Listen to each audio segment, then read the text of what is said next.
Comienza ya nuestra sección Participa. Tenemos con nosotros en el plató de Córdoba TV a Amparo Pernichi, responsable en Andalucía de Paz con Dignidad. Amparo, muy buenas tardes. Buenas tardes, Ángela, encantada. Bienvenida, Amparo. Lo decíamos antes de comenzar la entrevista, no se detiene un solo segundo el trabajo y por eso, pues bueno, desde Paz con Dignidad no cesan los proyectos. Pues sí, estamos muy contentos en ese sentido, tenemos muchas cosas que hacer, a veces demasiadas, pero bueno, como ahora ya el trabajo es más que un derecho, un privilegio, nos han convencido ya de eso, o sea que en general muy contentos en Andalucía, con una implantación importante, llevamos desde el 2008 con sede en Sevilla y desde el 2010 en Córdoba, y bueno, no hacemos otra cosa que crecer en el sentido de contactos, de sinergias de trabajo, muy contentos, sí. Asociación, ya la conocemos, no lucrativa, creada en el año 95, de solidaridad, derechos humanos y cooperación al desarrollo, que quiere impulsar a la sociedad al cuestionamiento sobre el modelo actual de desarrollo desde la conciencia crítica y hacia la creación de unas relaciones internacionales justas, y aquí entra pues el gran trabajo que se hace desde el observatorio, desde el OMAL, desde el año 2003, hace ya una década que es creada.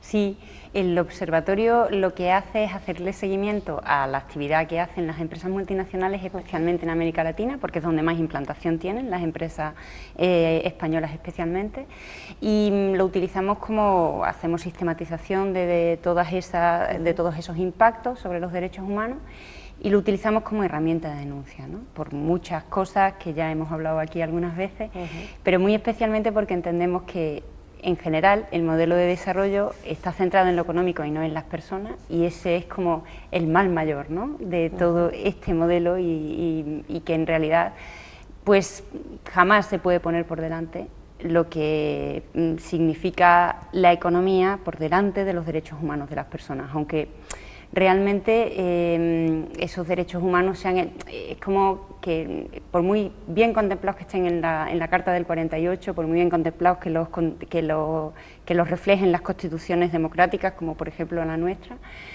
realmente están muy por debajo de, por ejemplo, derechos como el derecho a la propiedad privada. No tiene mucho sentido, ¿no?, que el derecho a la vivienda digna esté por debajo del derecho a la propiedad privada. Que el derecho al trabajo, como decíamos al principio, pues sea ya un privilegio más que otra cosa, ¿no?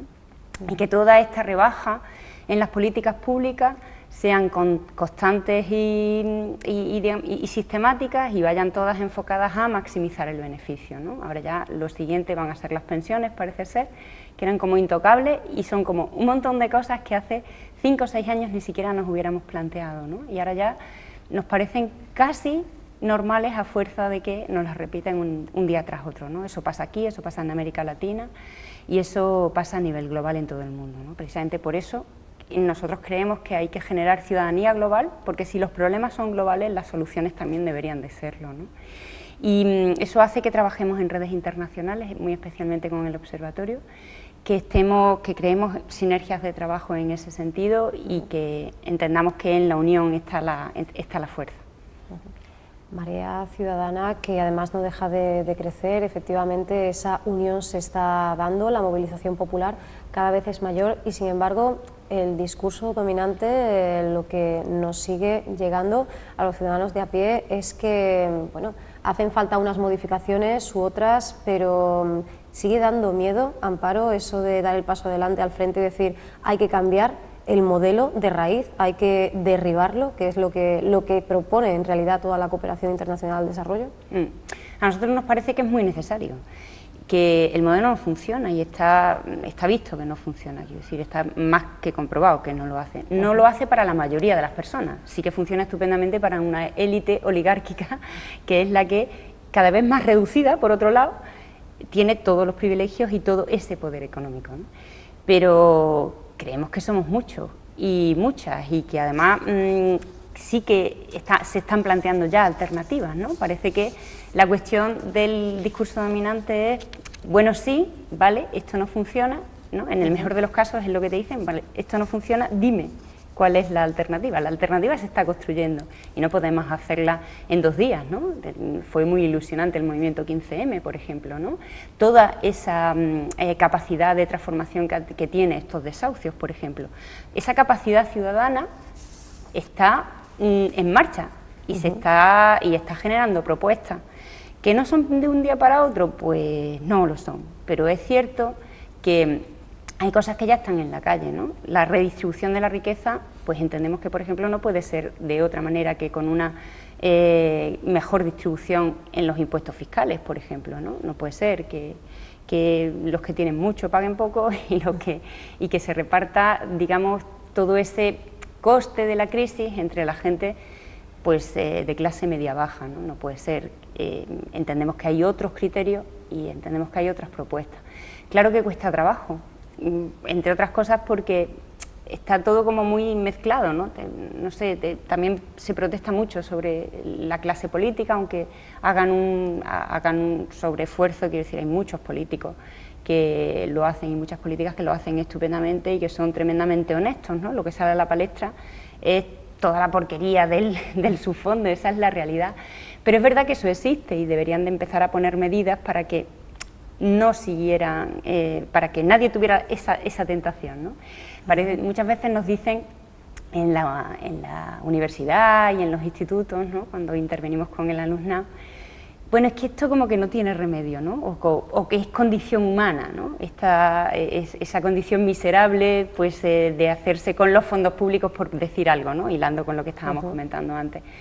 Nosotros pensamos que no es verdad y que hay una gran mayoría que funciona estupendamente, pero que en cualquier caso deberían de existir medios para que las cosas funcionaran mejor, por si acaso alguien tiene la tentación. Una buena ley de transparencia, una buena ley que nos protegiera a los ciudadanos contra esa posible gente que pueda llevarse esos fondos, unas buenas leyes que no recaigan sobre la responsabilidad social corporativa, que es algo absolutamente voluntario, para que las empresas cumplan estrictamente con los derechos humanos, nos parece que es lo de recibo, ¿no?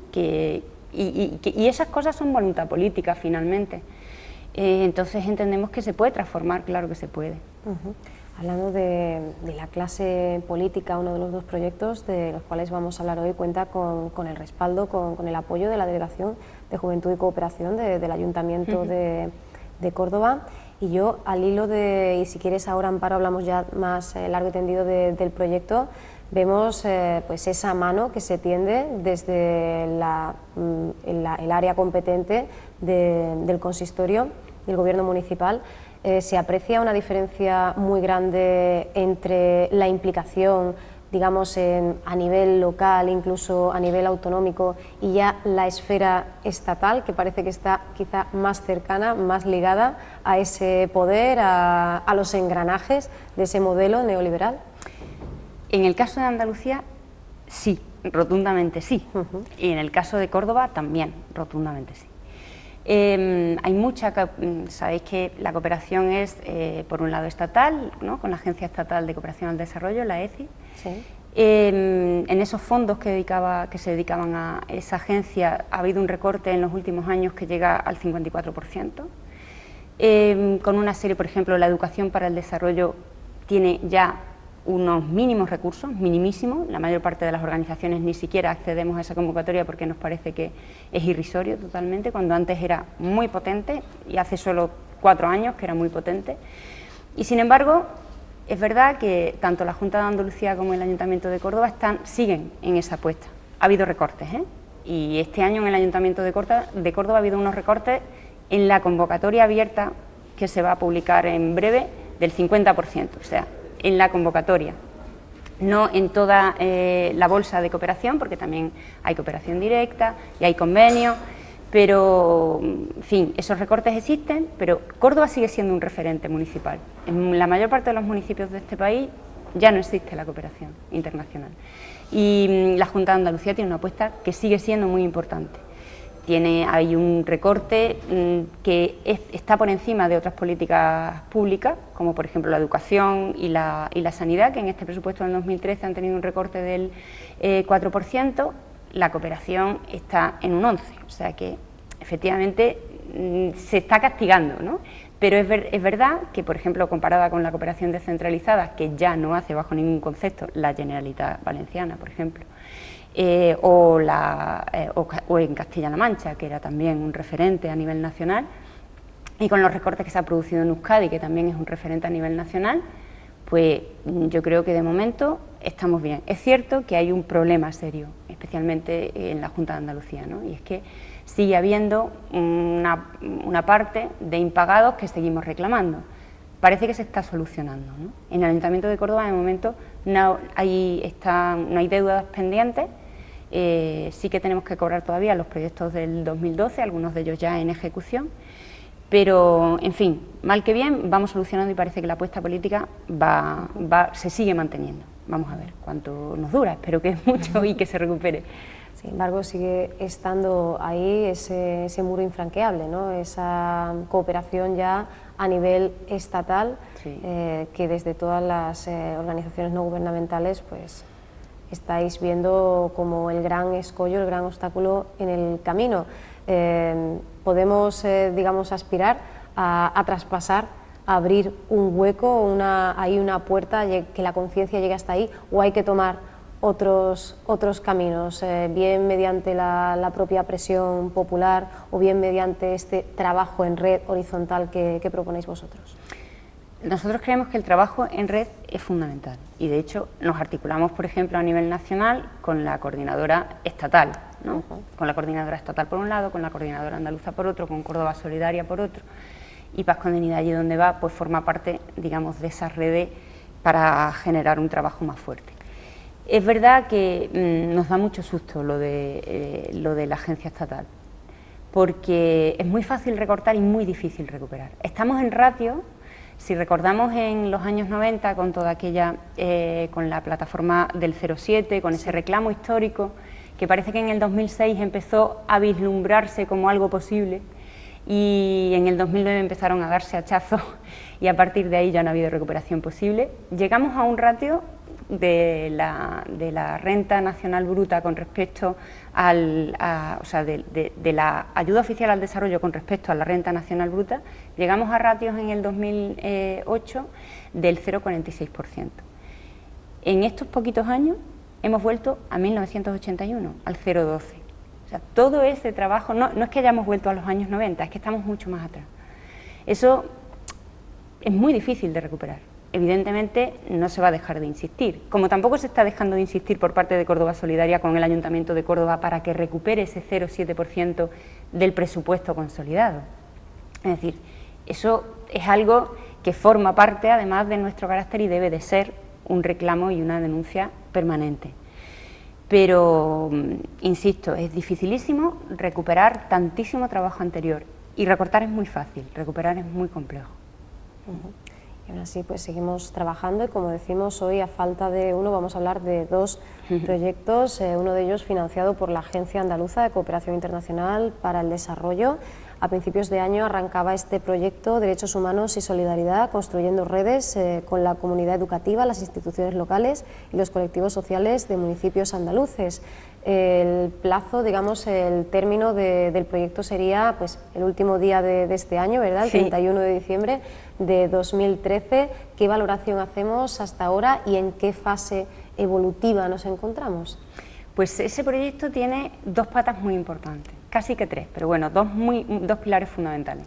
Uno sobre la comunidad educativa con los centros de secundaria de cada uno de esos pueblos. Estamos trabajando en Córdoba, en Castro del Río, en Puente Genil, en Montalbán y en Espejo. En Sevilla, en Camas y en la Puebla de Cazalla.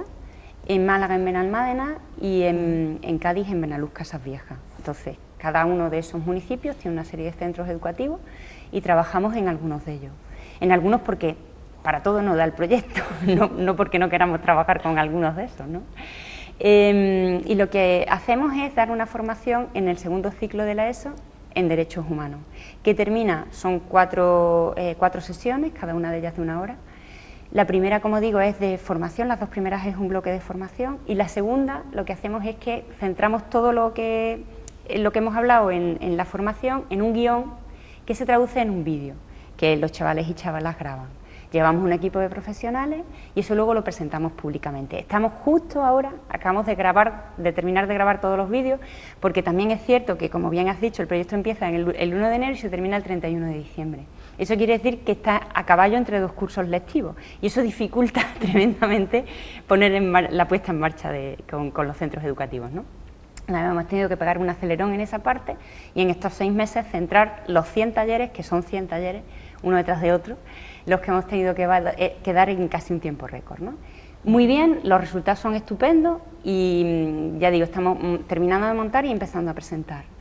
Se centran en tres ejes temáticos: enfoque de género, todo el rato apoyándonos en derechos humanos, ¿no? Sí. Derechos humanos de las mujeres, que es como la última tendencia en el sentido de que tenemos una problemática particular y que la Carta de los Derechos Humanos no recoge, porque las mujeres seguimos cobrando menos por el mismo trabajo, seguimos con una carga en casa más importante y bueno, todas esas realidades se tienen que traducir en, digamos, un esfuerzo sobre los derechos humanos de las mujeres, ¿no? Lo entendemos así.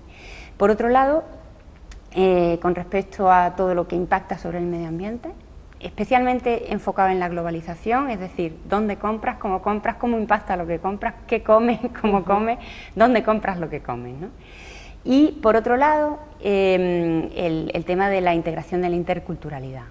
Estamos muy contentos este año porque hemos hecho una experiencia que no habíamos tenido nunca con un centro de educación especial de discapacitados de Aproxur, el centro de Aproxur que hay en Castro, porque entendimos, porque así se nos transmitió también desde el ayuntamiento, que es con quien primero, normalmente llegamos a un pleno y con quien primero hablamos es con la institución municipal, ¿no? Y a partir de ahí ya empezamos a enfocar el proyecto y contactamos con la ciudadanía.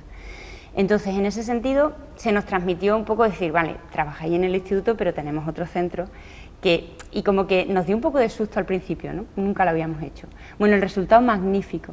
Primero porque es una gente educada en valores desde el principio y es como, para nosotros ha sido como la muestra de que la educación es realmente transformadora y que se pueden hacer muchas cosas desde la educación y que sin eso prácticamente no hay nada. Y la otra pata, esa es la pata de los centros educativos, la otra es la de trabajar con las organizaciones, con la sociedad civil organizada y especialmente con los grupos y los colectivos de mujeres, pero no por nada, sino porque generalmente en los municipios y muy especialmente en los municipios cordobeses las mujeres están muy bien articuladas y además son muy participativas de la vida social de los municipios, ¿no? Y con un sentido muy amplio y con una visión muy amplia. A las mujeres es muy fácil, a esos colectivos de mujeres es muy fácil acceder con el discurso de derechos humanos, porque lo están viviendo todos los días. Es más difícil hacerlo, pues yo qué sé, con una asociación deportiva, ¿no? Por ejemplo, por poner un ejemplo, con lo cual terminamos decantándonos de forma natural hacia los colectivos de mujeres, casi sin pretenderlo, ¿no? Y en ese sentido muy contentos también porque lo que hacemos es una formación en educación para el desarrollo con un par de talleres y a partir de ahí ciclos de cine, exposiciones y aceptar también propuestas. Por ejemplo, en Benalmádena hemos participado en la Escuela de Padres porque ha sido una propuesta de los organismos de la sociedad civil organizada que ha propuesto que participemos ahí para dar talleres de consumo responsable. Digamos que llegamos, aterrizamos con la propuesta y luego la vamos transformando y esa es un poco la idea del proyecto. Y tenemos siempre a la institución municipal y a las bibliotecas municipales colaborando para ceder espacios, para apoyar en la difusión de los proyectos y para que el impacto sea también de cara a la ciudadanía y para que se socialicen todos esos resultados que se consiguen a través de esas dos patas fundamentales, ¿no? Centros educativos, sociedad civil organizada. Fortalecemos así la capacidad de incidencia de la ciudadanía, su necesidad de implicación, no solo la necesidad, sino que sepan, ¿no? Que tomen conciencia de este deber y este derecho, ¿no? Que tenemos todos los ciudadanos y ciudadanas, y lo hacemos en esa pata de los centros educativos, sobrecompensando una carencia que además históricamente denuncia toda la cooperación internacional al desarrollo que tiene el sistema, ¿no? Y es que adolece de esa asignatura inexistente de educación en valores que debería estar, ¿no? El sistema no la plantea otras que se acercan, pero no tenemos una asignatura que sea educación en valores. Sobre todo porque además pasa en los centros educativos de secundaria y pasa un poco menos en los de primaria, porque de alguna manera sí que es más transversal la educación en valores. Sí. Como que se deja un poquito más de lado en la educación secundaria y casi que se olvida en la universidad. Iban más los contenidos progresivamente. En efecto, ¿no? A medida que vamos avanzando, los contenidos, digamos, cognitivos, que son los que ya se especializan al individuo en la materia que se está desarrollando, pues olvidan un poco esa educación en valores.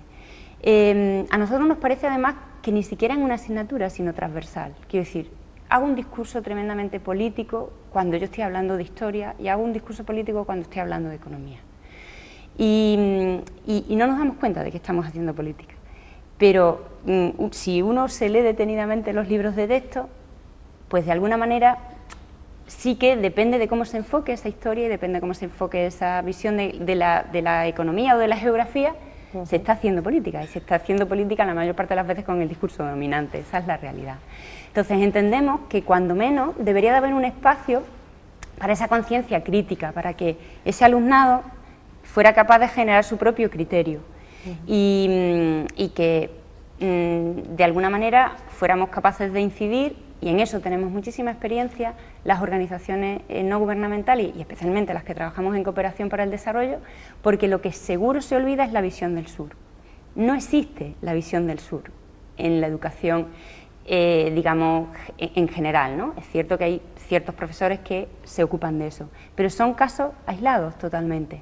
Y esa visión del sur hace que la gente se entienda como ciudadanía global y hace que de repente miren hacia América Latina sabiendo que esta serie de recortes que nos están imponiendo en este momento ya los han vivido allí desde los años 90 y que desde el consenso de Washington todo esto ya está funcionando así en América Latina y que los resultados para la mayoría de las personas no es que tengan una mejor calidad de vida, sino más bien todo lo contrario.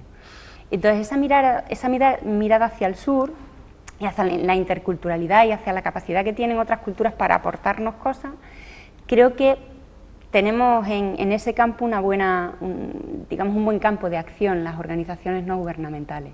Y eso es lo que pretendemos aportar con este proyecto. De hecho, por ejemplo, en los vídeos lo que hacemos incluso cuando hablamos de género, ¿no? Ponemos un audiovisual, que en este caso es Juanita, un audiovisual de una organización compañera, Axur La Segovia, y es una mujer maya que se supera a sí misma constante y continuamente, es impresionante. Entonces, es como establecer paralelismo. Venga, estamos en Montalbán, genial. Establezcamos paralelismos en cada una de las cosas que dice Juanita. Y los encontramos con una facilidad tremenda, ¿no? Incluso cuando de repente su hijo tiene que trabajar porque en su casa no hay dinero suficiente y él tiene que aportar con 11 años que tiene. Y no tiene más remedio que hacerlo así. Cuando los chicos y las chicas lo ven, les resulta pues impactante que ese niño se suba a los árboles a por leña, ¿no? Porque es muy chico, realmente. En el momento que tú les haces reflexionar sobre ¿qué hacía tu abuelo? Es que no está tan lejos todo eso. ¿Qué hacía tu abuelo en el campo? Seguro que iba a trabajar desde muy chico, ¿no?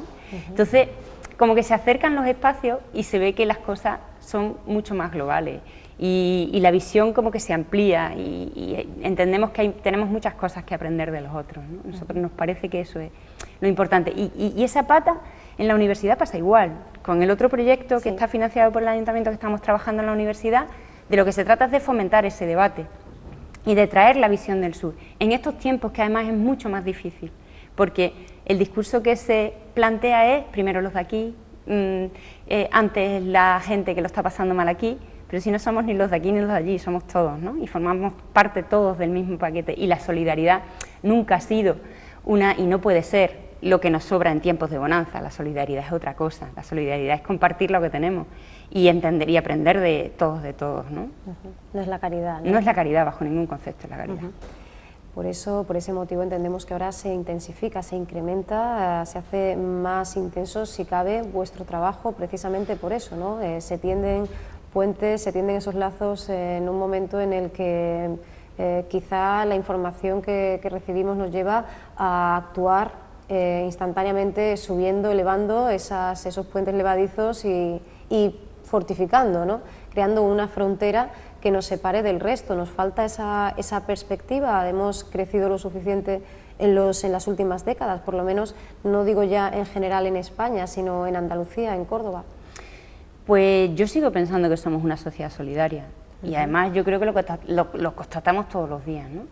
Es cierto que es más fácil colaborar con las personas cercanas. Cuando te tocan los problemas de cerca, pues es normal que tú reacciones más rápido.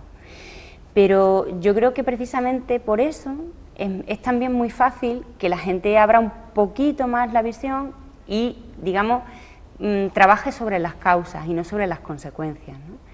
Están muy bien los bancos de alimentos y la gente necesita, y los necesita además, ¿no? Desgraciadamente, como las políticas sociales se están recortando cada día más, un día me preguntaban en una entrevista, ¿te parece que las redes solidarias están funcionando mejor que antes? Digo, hombre, no nos queda más remedio, ¿no? Desgraciadamente no nos queda más remedio. Si a ti te retiran el apoyo institucional, pues lógicamente tienes que articularte de tal manera que la gente por lo menos tenga sus necesidades básicas cubiertas. Y ahí estamos todos. La cuestión es ir un poquito más allá, porque genial que la gente tenga esas necesidades cubiertas, pero ¿por qué no las tienen? Esa es la cuestión, ¿no? Hay que trabajar paralelamente, y hay que trabajar paralelamente en las causas. Y si entendemos que esas causas son globales, entonces entendemos rápidamente que los de allí y los de aquí no existen, que somos todos y todas, ¿no? Entonces, creo que trabajar sobre esa realidad evita muchos problemas, y evita problemas como los que están empezando a darse, ¿no? Como que los inmigrantes ya no, como si la gente dejara su casa porque sí, ¿no?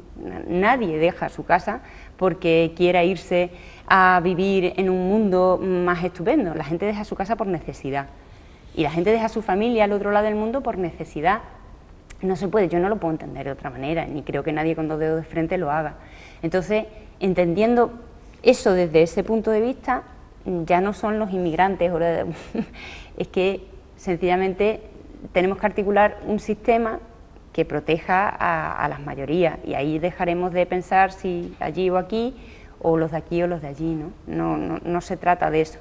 Independientemente de lo que estamos hablando, es que efectivamente aquí hay muchas necesidades de gente que ya lo está pasando muy mal, y que deberíamos de exigir a las instituciones que eso estuviera mínimamente cubierto. La educación de los niños, hombre, que no tiene mucho sentido que de repente se tenga por obligación que articular un sistema que dé de comer 3 comidas al día, como acaba de hacer la Junta de Andalucía, para que los niños coman.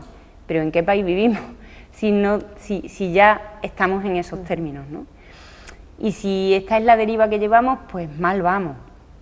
Quiero decir, y eso, menos mal que existe, por otro lado, ¿no? Menos mal que existe, y menos mal que esos niños pueden comer todos los días con ese sistema, bueno está. Pero paralelamente a esa solución, que es una solución de trabajar sobre las consecuencias, deberíamos de estar trabajando todos sobre las causas, si no, vamos a ir cada vez de mal en peor, ¿no? Y precisamente con esta orientación, esa búsqueda de las causas estructurales de la situación actual, que no es ni tan actual, ni mucho menos es azarosa o inesperada, pues sería el grueso de ese otro proyecto, ¿verdad?, al que hemos hecho referencia antes, y que implica directamente pues a la comunidad universitaria. La apuesta por la educación desde Paz con Dignidad ha sido siempre clara, pero se ha ido haciendo mayor y mayor, ¿no? En los últimos meses, de hecho, en nuestros encuentros siempre hemos hecho referencia a conferencias, a debates, foros, todo tipo de actividades, y ahora contamos incluso con la presencia de TEA, ¿no?, de ese centro adscrito a la UCO, no solo con la UCO. Sí. En este proyecto, digamos que parte de una primera fase que finalizó el año pasado, y en ese estábamos hablando de derechos humanos en América Latina, ¿no? O sea, esa fue como el antecedente de este. En este vamos un pasito más para allá, y lo que hacemos es que intentamos fomentar el debate sobre el modelo de desarrollo, y lo hacemos con una serie de profesores que apoyan el proyecto, con el área de solidaridad, de cooperación y solidaridad de la UCO, que tiene una implantación importantísima en la universidad, y que además tiene un trabajo muy importante. Y somos de las pocas universidades que tiene un área específica que se dedica a eso, con lo cual somos muy afortunados y afortunadas. La cuestión fundamental es que además en ese proyecto hemos ido un pasito más allá, además de incluir a ETEA, que está con los que ya estamos trabajando y acabamos de hacer una exposición, estuvimos interviniendo en una de sus asignaturas, y el pasito más allá es intentar empezar a marcar huellas sobre esa posible transversalización de la educación para el desarrollo en la universidad. Pensamos que era una buena cosa hacer primero como un mapeo, por llamarlo de alguna manera, estas palabras que nos inventamos y que no existen, pero que son muy descriptivas. Lo que intentamos es, estamos como rastreando cada uno de los contenidos de las asignaturas de Derecho y de Económica, de Turismo y de Relaciones Laborales. Las estamos rastreando para ver en qué medida sería posible que Paz con Dignidad interviniera, pero no como paz, o sea, no porque sea Paz con Dignidad, sino sencillamente para demostrar que hay una serie de contenidos que las organizaciones no gubernamentales podemos aportar a esas asignaturas, hablando de responsabilidad social corporativa, hablando de derechos humanos, y que es muy probable que fuera la fórmula de incluir esa visión del sur, de incluir también esa fórmula crítica o esa otra pata que entendemos que el alumnado necesita de alguna manera para formarse su propio criterio, ¿no? Ese mapeo va a ir seguido de tres propuestas de investigaciones para que puedan ser rescatadas por el alumnado de prácticas, de máster, de cursos, de lo que quiera que sea, que se dé en la universidad, y una de ellas la vamos a acompañar nosotros, desde Paz con Dignidad. Entonces, es como un pasito o como de alguna forma demostración de que efectivamente se puede y que hay contenidos que las organizaciones sociales pueden aportar como contenido propiamente dicho de la universidad o como otra visión, como decíamos antes, ¿no? Y nos parece muy importante en ese sentido y sobre todo como colaboramos muy estrechamente con el área de cooperación y solidaridad, pues es muy fácil trabajar, ¿no? Y hace también que lleguemos a un público más importante dentro del alumnado y del profesorado.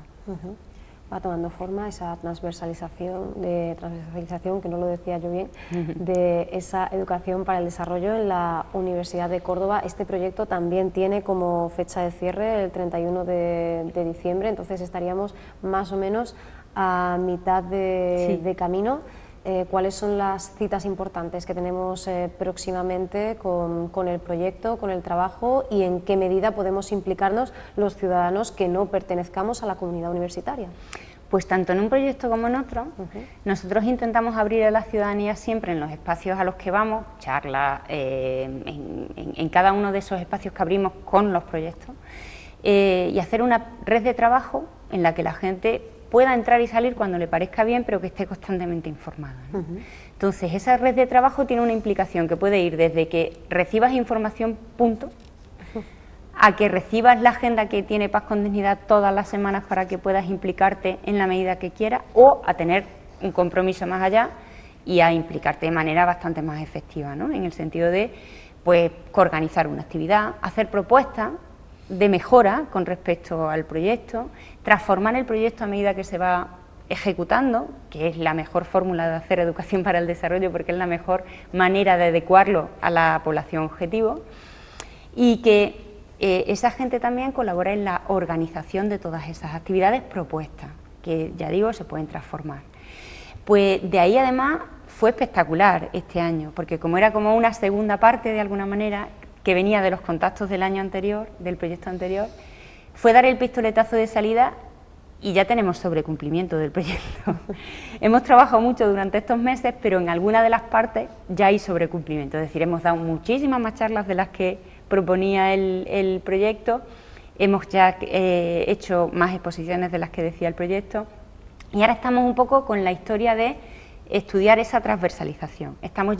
Hemos hecho ese mapeo, y estamos ya haciendo las propuestas de investigación. Esta semana tenemos algunas reuniones con alguna parte de ese profesorado y estamos ya planteando la siguiente fase, porque como esto funciona así, a mitad del proyecto siempre uno tiene que estar pensando cuál tiene que ser la siguiente propuesta, ¿no?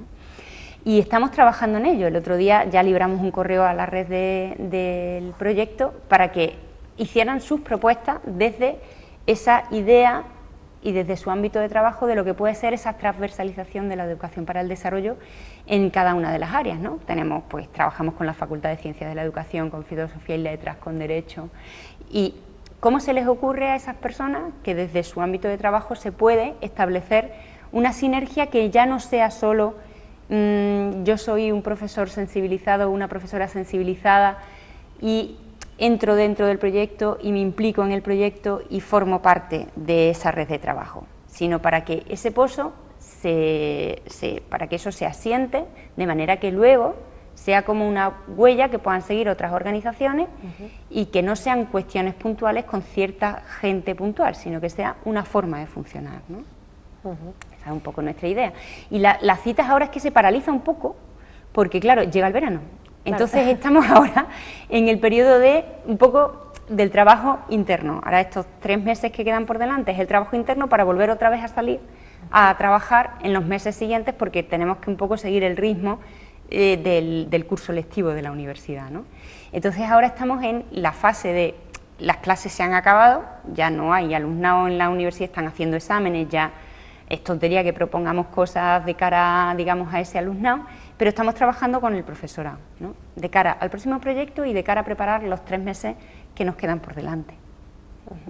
Hablábamos de esa transversalización y también tenemos que decir en esa óptica transversal que podemos hacerlo extensible. Antes hemos aludido a la financiación, a la participación de la Delegación de Juventud y Cooperación, pero también sería importante, necesaria también la actividad desde otras áreas, ¿no? Por ejemplo, participación ciudadana, ya que estamos hablando de extender las redes y engrosar, ¿no? ese tejido. Pues me alegro mucho que me lo digas, porque además es que se nos había olvidado esa pata. O sea que estar está. Precisamente la propuesta del proyecto era socializar, siempre nosotros intentamos socializar de alguna forma el impacto con la ciudadanía, ¿no? Pues con esta entrevista, por ejemplo, compartimos con más gente, con entrevistas en los medios de comunicación, y también con propuestas abiertas a la ciudadanía desde, en este caso, los centros cívicos. Este proyecto se conciliaron una serie de actividades con la Delegación de Participación Ciudadana antes de la propuesta, y todo eso está perfectamente articulado, y esa es una de las cosas que tenemos que trabajar en estos 3 meses para que salga sola en el siguiente trimestre. En Córdoba es verdad que la actividad se paraliza también, no solamente es el curso lectivo, es que si ahora mismo proponemos en los meses de verano un ciclo de cine, que es lo que hay propuesto, y una serie de exposiciones dentro de los centros cívicos, es muy probable que no tengamos mucho impacto. Sin embargo, si lo hacemos en septiembre, diciembre, el impacto es mucho mayor. Entonces, ahora precisamente tenemos que articular todo ese trabajo, calendarizarlo y ponerlo en pie. Porque sí que había una pata importante en ese sentido, sobre todo porque entendemos que es la mejor forma de socializarlo con la ciudadanía, trabajar desde participación ciudadana. Hay una colaboración también importante que seguimos arrastrando desde siempre y que, vamos, más que arrastrando, no como una pena, sino como una alegría grande, del trabajo de colaboración con el INET, con el Instituto de Estudios Transnacionales de Córdoba. Y lo que hacemos es enganchar en su agenda actividades que tienen que ver con las nuestras, y siempre colaboran en los proyectos y forman parte de esa red de trabajo. Y es como además en el INET hay buena parte de sus socios y socias son del profesorado de la UCO, poco ahí se mezclan las cosas y llegamos también a otro tipo de público. Entonces intentamos desde el INET, desde Córdoba Solidaria y desde esa colaboración con la Delegación de Participación, llegar a otro tipo de público. Y eso sí que sería más sensibilización, ¿no? Así como lo que hacemos en la universidad, como que intentamos generar más acción, esa participación de cara a la ciudadanía es más de sensibilización. Bueno, pues entonces esperamos, Amparo, que al inicio también de nuestra nueva temporada hablemos de cómo se ha ido retomando la actividad y volvamos a hacer esa invitación, ¿verdad? Ese llamamiento, esa llamada a los espectadores y espectadoras a que participen de esta lucha por una paz digna, por una paz con dignidad. Te agradecemos mucho, Amparo, que nos hayas acompañado. Nosotros recordamos a las personas que nos están viendo que toda la información la vamos a encontrar en vuestra página web, ¿verdad?, que tenemos ahí en pazcondignidad.org, creo que Eso es, es. con esas 3 W delante, toda la información de cómo va desarrollándose pues tanto un proyecto como el otro. Y bueno, esperemos que no se detenga demasiado la marcha, aunque somos conscientes de que en Córdoba el parón es casi mayor, ¿no? Porque la ciudad se nos hace un poco inhabitable. Habrá que buscar las franjas horarias Claro para que sí. ir a esas sesiones de cine, Claro que para asistir a esas exposiciones y encontrar allí un refugio del calor. Sí, sí, vamos, y además que ni siquiera se para así, aunque se paralizara de cara a la ciudadanía, tenemos un trabajo interno de Efectivamente, calendarización. no se visibiliza, pero sigue estando ahí. Sobre todo en los municipios es brutal, porque cada municipio tiene un ritmo y cada municipio tiene una forma de organizarse y un calendario, cada uno el suyo, y es muy difícil trabajar en 8 redes a la vez, con lo cual este pequeño paroncillo de actividad de cara a la ciudadanía es que lo precisamos para luego lanzar y que todo salga perfecto en el último trimestre, si no sería imposible. Pues entonces...